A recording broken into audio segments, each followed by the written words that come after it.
عورت جنازے کی نماز پڑھنے گھر سے باہر نکل سکتی ہے؟ جی بالکل، عورت اپنے گھر سے فرض نمازوں کے لیے بھی نکل سکتی ہے، مسجد جا سکتی ہے، اور اگر جنازے کی نماز کہیں پر ہو رہی ہے تو وہ بھی پڑھ سکتی ہے، مسجد میں بھی پڑھ سکتی ہے اور باہر بھی نماز پڑھ سکتی ہے جنازے کے لیے۔ صحیح بخاری کی روایت ہے 1278، ام عطیہ رضی اللہ تعالیٰ عنہا سے فرماتی ہیں کہ نُہِینَا عن اتباع الجنائز ولم یعزم علینا، کہ رسول اللہ صلی اللہ علیہ وآلہ وسلم نے ہمیں جنازوں کے پیچھے پیچھے چلنے سے منع کیا، لیکن اس پر تاکید نہیں فرمائی۔ جنازہ پڑھنے سے منع نہیں کیا، یعنی یہ ہے کہ جنازہ پڑھ لیا پھر اس کے بعد جیسے مر جاتے ہیں، جنازے کے ساتھ ساتھ چلتے ہیں، قبرستان تک جاتے ہیں، تو اس چیز کو ہم خواتین کے لیے تو منع کیا، لیکن یہ بھی تاکیداً منع نہیں ہے، مگر جنازہ پڑھنے سے منع نہیں کیا گیا۔ اسی طرح خواتین کو مسجد میں آنے سے آپ صلی اللہ علیہ وآلہ وسلم نے نہیں روکا، بلکہ خواتین کو مسجد سے روکنے سے آپ صلی اللہ علیہ وآلہ وسلم نے منع کیا۔ حضرت عبداللہ ابن عمر اپنی بیگمات کو بھیجا کرتے تھے، اور ام المومنین عائشہ رضی اللہ عنہا نے خود سعد بن ابی وقاص رضی اللہ تعالیٰ عنہ کی جو نماز جنازہ ہے وہ مسجد نبی میں ادا کی ہے۔ تو رسول اللہ صلی اللہ علیہ وآلہ وسلم کے دور اقدس میں خواتین سب نمازیں مسجد میں پڑھا کرتی تھیں، تو اس معاشرے کے اندر اخلاق بھی درست۔ آج ہمارے ہاں کہتے ہیں کہ جی اگر عورتیں مسجد میں آئیں گی تو شہوت کا خطرہ ہے، یہ ہے، اور اس طرح گناہوں کا خطرہ ہوگا۔ عورتوں کو بازار میں جانے سے منع نہیں کریں گے مولوی صاحب، وہاں شہوت کا خطرہ نہیں ہے۔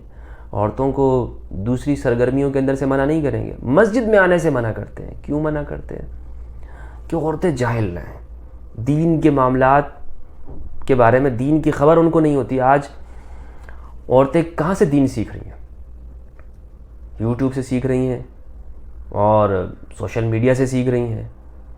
ہونا ان کا اگر تعلق مسجد اور امام بارگاہ کے ساتھ ہوتا، یعنی مسجدوں میں آتی، اپنی مجالس میں شرکت کرتی، غالباً امام بارگاہوں میں آتی یا نہیں آتی واللہ عالم بالصواب، چہلم میں تو میں نے دیکھی ہیں اور امام بارگاہوں کا مجھے علم نہیں ہے۔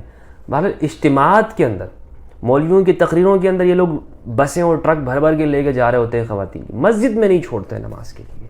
بہت بڑا ظلم کرتے ہیں یہ۔ مسجدوں میں نماز سے نہیں روکنا چاہیے، اس کی تحریک اٹھانی چاہیے مسجدوں کے اندر۔ بھائی جب تک خواتین مسجدوں کا حصہ نہیں بنے گی تو انہیں دین کا علم کیسے ہوگا؟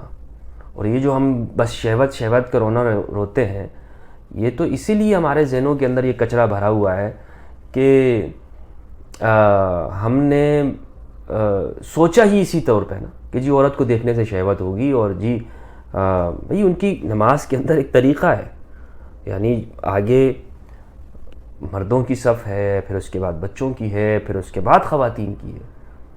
تو یہ ہمارے ہاں عجیب سے لوگوں کی ذہنیت ہے کہ نہیں مسجد میں خواتین آئیں گی تو شہوت اکٹھی ہوگی۔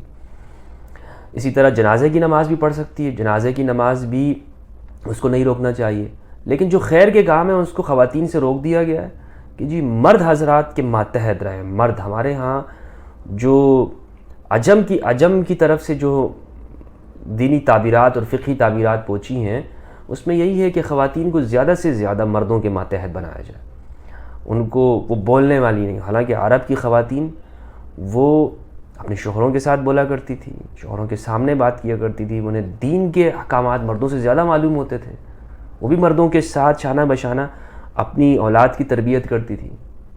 لیکن آج ہم نے ان کو محروم کیا ہوا ہے مسجدوں سے، مسجدوں میں جانے نہیں دیتے ہیں۔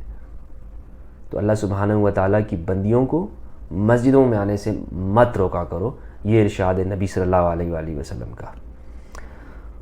اور یونیورسٹیوں میں نہیں روکتے ہیں، یونیورسٹیوں میں جاتی ہیں بچیاں، تعلیم حاصل کرتی ہیں، وہاں پہ مولویوں صاحب کو کوئی فقہ یاد نہیں آتی اور کوئی کسی طرح سے شرعی مسئلہ یاد نہیں آتا۔